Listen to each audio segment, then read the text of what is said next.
Hello everybody, welcome back to my channel. My name is Queenie. For those who don't know me, reviewing Married at First Sight, not Australia, what is this? UK, season 8, episode 29 and 30. Before I get into it, please make sure to like this video, subscribe and hit the bell, and leave a comment down below. Today we're going to do things a little bit differently in terms of structure. We're going to go couple by couple because I feel like a lot of these conversations were just repetitive. Oh, excuse me. And these final dates are also going to piss me off, but let's get into it anyways. So we start with Peggy and George. So basically their relationship hangs in the balance of whether or not Peggy's parents are going to accept George as a son-in-law. He said he'd put gaming before me. Really? Yeah, if you and your mum and dad wanted to go out on a Friday and I had my gaming, I'd say my gaming. I can't wait to have a private conversation with Peggy, and then I will put, my word in. I wasn't a rugby player anymore, and then I did personal training, and then went back to university, and then did modelling, and then that's when I started progressing in my career. Shame you weren't very good at any of them though, wasn't it? I've got a few things to say about Peggy, all right? First of all, I'm tired. I am tired. Big woman makes the same complaint over and over and over and over and over again as if she's throwing a tantrum like a child. It's exhausting, all right? Another thing with this whole relationship that doesn't make sense. She's gonna say, whether or not we make it is if my dad accepts you. He's already gone viral in your family, George. Everybody already knows that he does something that they wouldn't approve of and that you don't even respect. So what is the point of saying, well, it's up to my dad? You already know how your dad feels.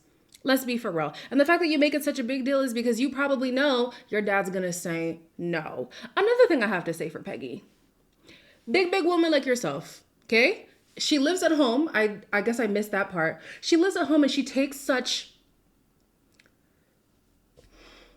strong consideration of what her parents think about her life. Me personally, I think, should you be looking to get married?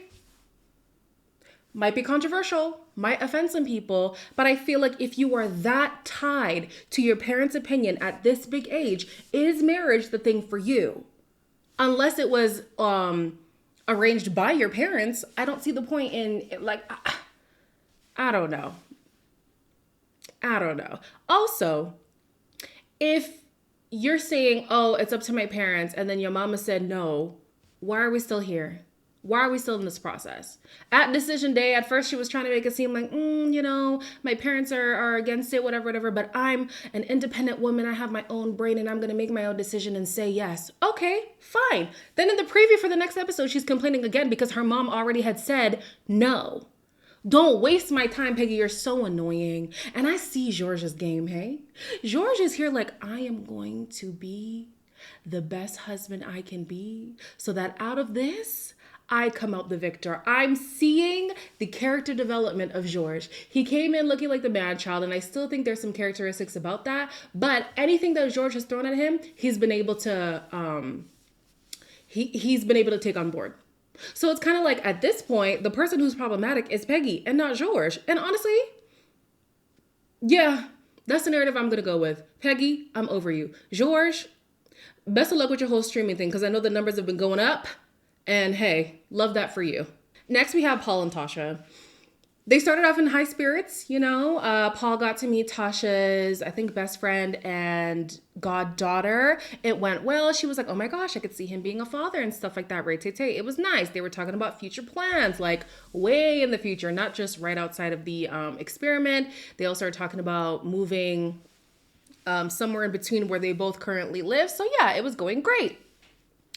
Then they met the parents, and it didn't go as great. Tasha got really poorly and got really sick, and she decided the best option for her would be to stay at a hotel. I felt quite uncomfortable being in the house when I was unwell. To me, it was a bit embarrassing. You didn't even say bye, you just left. I can speak to Mum and assure her that was not the case. I just was not well. I'm getting bored of this conversation. What are you getting bored for? All I've said, literally, what's what happened, I've told you how my mum feels. I'm upset that my mum's upset. I actually don't understand why you're getting annoyed. Yes.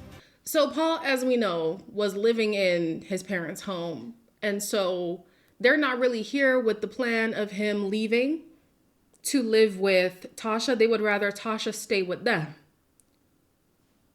What grown-ass woman is staying in the parents' home, in her in-laws' home, unless it was like a financial thing or they were primary caretakers. Like outside of those two reasons, I'm struggling to find a reason as to why she would want to stay with y'all. Make it make sense. And at least with Paul, even though he's just as attached to his parents as Peggy is, he's able to say, you know what, I'm going to do the whole leave and cleave thing. I'm cleaving to my wife. I'm leaving my family, which is how it's supposed to be. Peggy. Anyways, they talk about this argument that they had with the friends, with Paul's friends, and he refers to her as a little woman. I think he meant in stature, but it just did not land well with her. I'm with her. And as much as I think it is kind of problematic how quickly Tasha can snap, I'm just like, I feel like he was trying to rile her up. He was. And then she has this reaction when she's gone. He's now trying to plead her case to the friends. And it's like, but you purposely poked the bear. Why are you shocked that the bear had a reaction if you forced the reaction? Then there was another thing too. She was feeling sick, and so she decided to stay in a hotel. Paul's mom was offended by that. She feels like Tasha doesn't like her. That wasn't the case. They squashed the beef. Moving on. Oh, at decision day, they both said yes. Then we go to Arthur and Laura. Now, Laura is upset with Arthur. And you know what? Rightfully so. Are you in a bit of a mood with me because of last night? Yes. Last night was awful. I guess I will apologise to Cam. You guess. You haven't once apologised to me. You haven't asked me once how I felt as well last night. I literally don't want to have this I conversation. was a little bit out of order. Can you go? Because you're so rude. Eh? You're so rude. Was Arthur rude? Yes. He was rude to Laura just now. He was rude to the friends at the thing. But here's the thing with the damn friends and Laura. It has been the same story with Arthur over and over and over. The friends were at the wedding. The friends were at the family visit. The friends are now with the homestays. Like, at this point, you know who this man is, and you're continuously deciding to have a problem with him as if like these things about him are going to change. If y'all feel like he doesn't fit in your circle, end of story. Why are we still bringing it up? If I was Arthur, I would be pissed off too. So I don't blame him for being annoyed. He could have handled it better, but honestly, like, I was living at the fact that he was reading them their rights, okay? He ended up writing a letter, buying Laura flowers, and apologizing for his behavior. At the commitment ceremony, they both said yes. However, Laura was basically saying, listen, I'm a strong, independent woman, and you're just going to have to be okay with that. Stop being intimidated and be the man in my life. I feel like this kind of goes hand in hand with what people were saying about Laura in the fact that she wants to conform Arthur into the man that she envisioned being with, who just isn't who Arthur is. And so how successful is that going to be? I don't know. I think Arthur is just the way that he is, and maybe you are just too much for him. And that's okay. Adrienne and Matt, I guess some people in the comments really relate with Adrienne. Me personally, I don't. Basically, she thinks that he is boring and then he's too intense. And my thing is like, you're in a process to be married. Like, the man is going to have to reassure the seriousness of this relationship. It is a marriage. Y'all are not just on a random dating show. Anyway, she says that she wants the more outgoing Matt who was at the wedding, and the Matt who's here now was just too intense. Now that he's been home, he's been feeling a little bit more at ease, and she's like, oh, okay, I like this side of you. I don't know. I don't know what switch had flipped in Adrienne's mind. Me personally, I feel like Matt has been the same Matt that we saw from the beginning. Like, based on how they've been portraying him, I feel like he's been the same. So yeah, he says he's trying to do better. He's refusing to leave the process as friends. That really did something for Adrienne. So at the commitment ceremony, they both decided to stay. Then we get to JJ and Ella. Ella has an alcohol dependency or something. Either an alcohol dependency or... Now I'm going to stick with alcohol dependency because she be drinking a lot.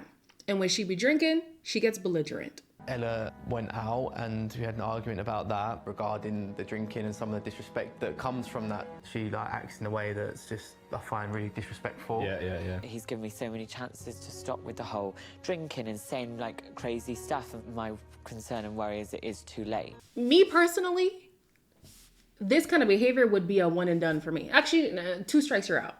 I would say 2 strikes you're out. Because the first time, okay, blindsided, didn't know this was going to be an issue, but let me tell you how much it bothers me and that you need to change that. If you do it again, I'm out. I am out. Basically, she gets rude and disrespectful whenever she's been drinking. And the backstory with this is that she went to see JJ's ex, and she thought that the ex was more beautiful than she is. And so she threw a jab at JJ, basically saying, well, you're not as attractive as my ex. Now, why the hell would you do that? What does that do for you? What does looking up the ex do for you? And what does throwing jabs at JJ do for you? Because JJ didn't throw the ex in your face. JJ isn't talking to the ex, as far as we know. Like, this is what I was saying with Ella and the fact that the more I hear her story, the more I start to see that maybe she is the problem. But I'm going to leave it there. Basically, they both decided to stay, but Ella has a lot of work to do, has a lot of internal work to do. I highly doubt JJ's even going to see this relationship through in the long run, even without this whole belligerent drunk thing. But that definitely does not help the matter. Next is Erica and Jordan. Theirs wasn't really too much. Basically, she doesn't like the fact that whenever she brings up the issues that she has with him, he decides to pull the trump card and bring a bigger issue that he has with her. Basically, it became a game of who can be the bigger victim in the situation, and it's just not a healthy way to be in a relationship. I think that's it.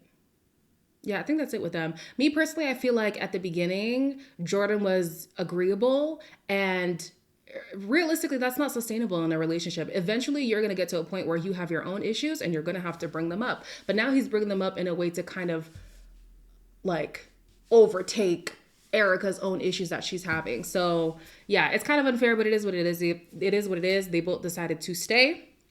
And last is Roz and Thomas. Honey, Roz done dropped the bomb on us. Okay, so when they got to the homestays, Roz was basically ignoring Thomas. She was with her sister and her niece, and she was like, oh my gosh, the niece is so cute. And I mean, hey, when I'm in the presence of a baby, don't try to talk to me. It's me and the baby, all right? Like, that is my sole focus.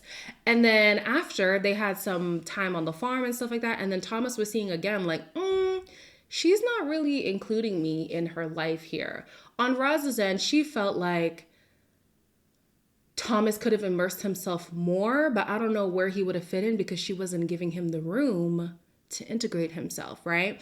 He's pretty understanding at the fact that, listen, you just met me 2 months ago or something like that. I'm not going to be your first priority. But if you guys are working on having a marriage, whether it's an experiment or not, you kind of do have to shift your priorities. That's the whole point of marriage. You can't keep living your life as you did as a single person. Then why even get married? If your marriage is like a monogamous, committed marriage.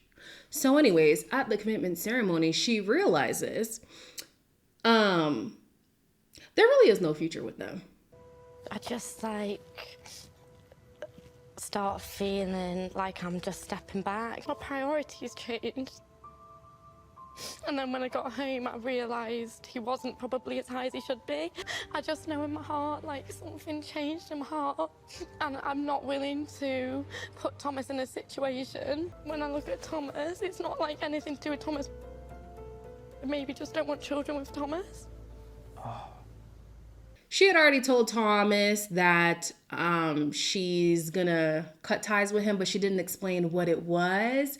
She now tells us it is the fact that she cannot see herself having children with Thomas. That is such a blow, because it's not the fact that she doesn't want children. She just doesn't want children with you. Ooh, that would hurt my feelings so much. Oh my gosh, I had to actually lose my mind. So yeah, obviously there's no point in continuing this whole relationship. Like, if you can't see a future with me, let's not even finish out the process. It was very emotional for everyone involved, but honestly, I didn't really see it for them in the beginning. They had me for a little bit there when they were starting to get a groove, but at the end of the day, they couldn't make fetch happen. So the next episodes are about the final dates, because I think this is the last like full week. Thank God, because these final dates are looking so irritating to me. It's the same conversations, the same arguments. I'm tired. But we're going to see it through. So as always, please make sure to like, comment, share, and subscribe. And I will see you in the next one.